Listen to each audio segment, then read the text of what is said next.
Sveiki, Štai ir mes vėl dzinblondizmas. Dzindzilin. Kuku. Tai ką, Ieva, norim pasveikinti su pavasariu.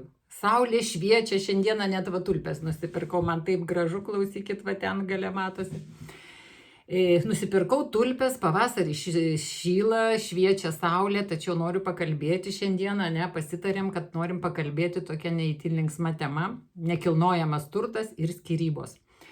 Tikrai nekartą esu susidūrus ir dirbdama banke, kad žmonės nebūtinai susituokia, tačiau jeigu įsigyja turtą, o jeigu dar pasiima paskolą, tai praktiškai susituokia ir ilgam laikui. Ir ateina viena diena, kai jie nori įsituokti, įsiskirti, o turtą reikia dalintis ir ne tik tai turtą, bet ir paskolas. Šiai dienai čia dažna opi problema iš tikrųjų ir ne visi turi tos reikiamos informacijos, jos visada trūko ir truks. Tai va su ta mintim norim jūs labiau apšviesti, kad lengviau būtų išsprendžiama šita skyrybų problema ir būtent dėl turto. Taip, aišku, kaip žino Ieva, kad visi sako, reikės ten susidaryti prieš vedybinę sutartį, po vedybinę, bet mes apie tai nekalbam, čia jau kiti dalykai. Čia kiekvieno yra asmeninis reikalas. Jo, asmeninis reikalas. Mes norim pakalbėti bendra, dažna tokia bendra tema, ką gali padėti nekilnojamo šiai dienai ypatingai labai dažnas. Jo, ir kuo gali padėti šitoje situacijoje nekilnojamo turto brokeris. Ne advokatas, ne bankininkas, o nekilnojamo turto brokerė.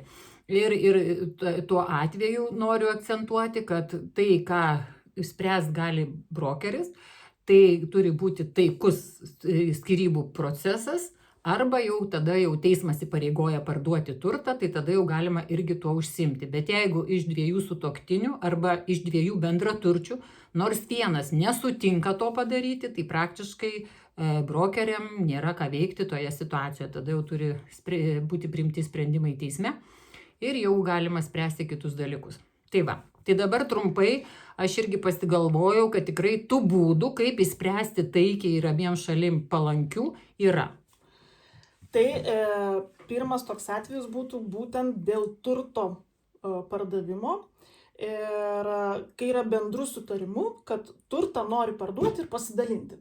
Taip, tai dabar pirma tokia opcija ir tokia, kaip pasakyti, pirma tokia paprasčiausia galbūt opcija, kad žmonės nori besiskiriantis ar sutuoktiniai, arba bendrą gyvenimą vedanti pora, parduoti nekilnojamą turtą, išsidalinti pinigus, pasidengti paskolą galbūt, jeigu turi, ir viskas, ir procedūra užbaigta. Tai visą laiką akcentuoju, kad šitą turi norėti daryti abudu bendrų sutikimų, todėl kad tikrai yra klausimų, kaip turto vertė, kaip dėl apžiūrų, kaip pasirašyti rezervacijos sutartį, kas moka, kokiais pinigais, kur pravesti.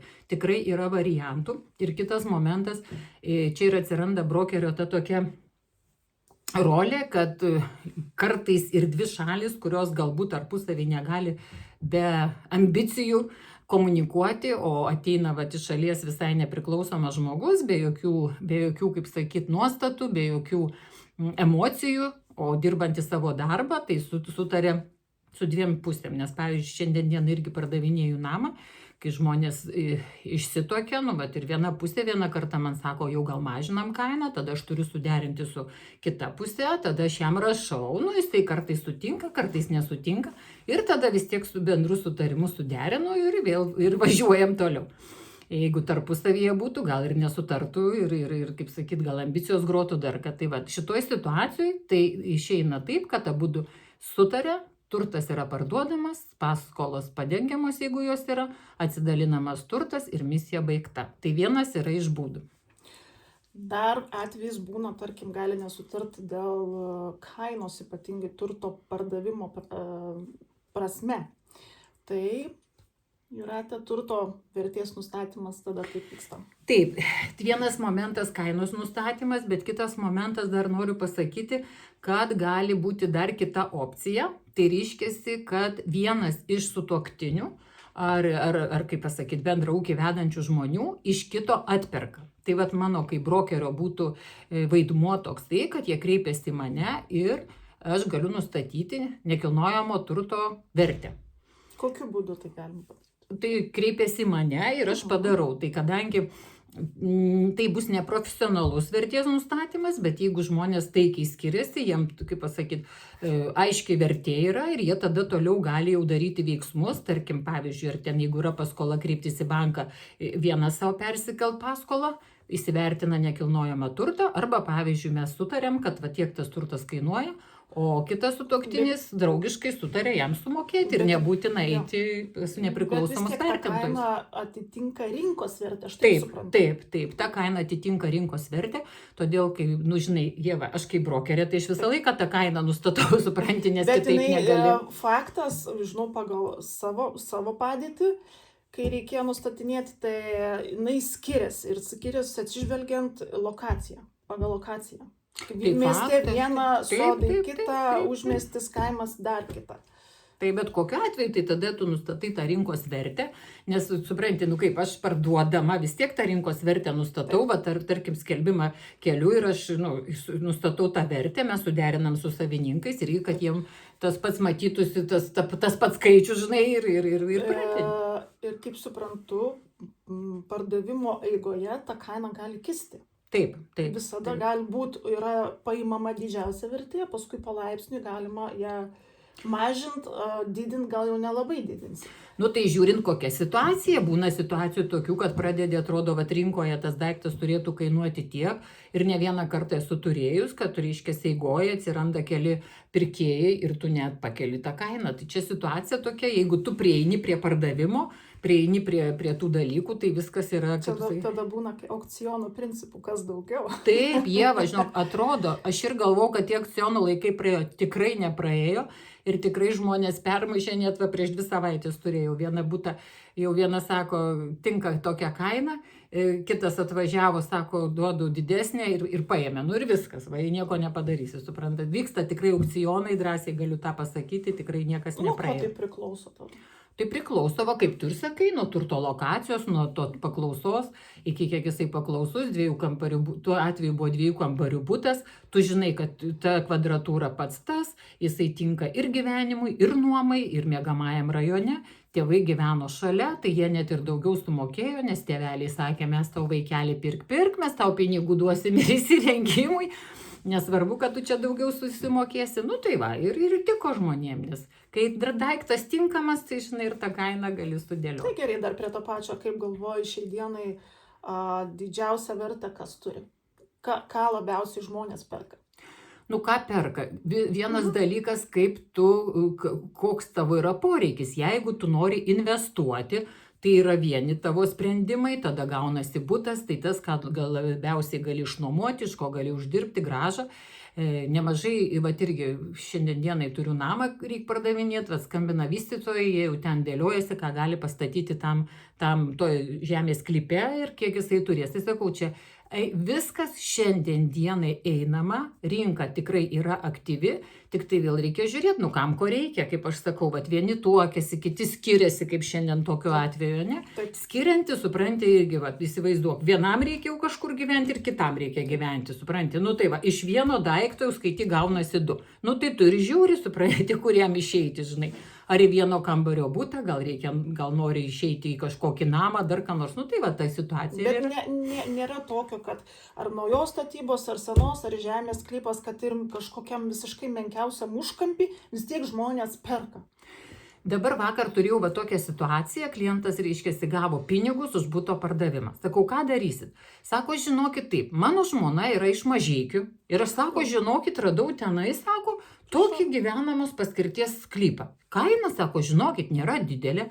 Aš, sako, galvoju taip, aš nusipirksiu tą sklypą, tegu jisai savo stovi, sako, aš važiuoju, gyvenu Anglijoje, žmona iš Mažeikių, sako, ką jis ten turi su tais Mažeikiais, žinai, iš Kauno. sako, ten mano žmonos gimtinė. Vat prašau, klausyk. Čia Vadinasi, žmonės linkia investuoti. Linkia. Tai va, aš sakau, jo tikslas yra investuoti. Dabar kiti, pavyzdžiui, perkasi, jie nori statyti namą. Jaunimėlis dabar, suprantate, jau būte gyveno, gal turi ten kelis vaikučius, va dabar skambino vienas žmogus, nori 2 aukštų namą pasistatyti. Nu tai va, jis ir ieško to sklypo, supranti, kur jam būtų palanku. Tai va, nukrypom jau, žinok, nuo skyrybų. Mes labiau norim žmonės supažindinti, kad žmonės daugiau žinotų, kas vyksta nekilnojamo turto pasaulyje. Jo, abstrakčiai. Jo. Taip. Gerai, grįžtam prie temos, tai dar vienas toks punktas, kad, tarkim, abipusų sutarimu šalis nenori, tarkim, parduoti, bet nori išnuomoti savo nekilnojamo turto, nes jie tiesiog turi kur gyventi. Jo, tai vad galima ir toksai variantas, kaip įspręsti, ne? Tarkim, niekas nerekomenduoja laikyti tuščio buto ar namo, supranti, visą laiką gali jį išnuomoti. Tai lygiai taip pat įsivaizduokim, jeigu 2 žmonės protingi turi kur gyventi, visko yra, vienas susiranda kitą pusę, kitas irgi susiranda kitą pusę, jie turi kur gyventi ir ten turi kelius turtus, tai nebūtina tą turtą parduoti, galima jį sėkmingai išnuomoti. Tai dabar jeigu tu išnuomosi, tai iš nuomos pajamų gali dengti paskolą, jeigu jinai yra, arba pavyzdžiui skirti vaiko išlaikymui ar dar kažkokie kiti variantai, tikrai nebūtina pardavinėti. Pavyzdžiui, nori tą kokį nors turimą butą palikti vaikam, ne? Užaugs vaikai ir kad neparduoti, o tą padaryti. Tai visi variantai yra galimi ir sakau, kai yra sutarimas, tai tikrai pilna yra variantų ir nebūtina būti susituokus visą gyvenimą su nekilnojamu turtu ir to labiau su paskolomis, kadangi turiu patirties ir iš tos situacijos, tikrai situacijų ir išeičių yra. Bet jeigu jau nebelieka geranoriškumo ir specialiai sunkinamos aplinkybės, tai jau čia, kaip sako mano, tas brokeris nepadės, čia jau reikia advokato.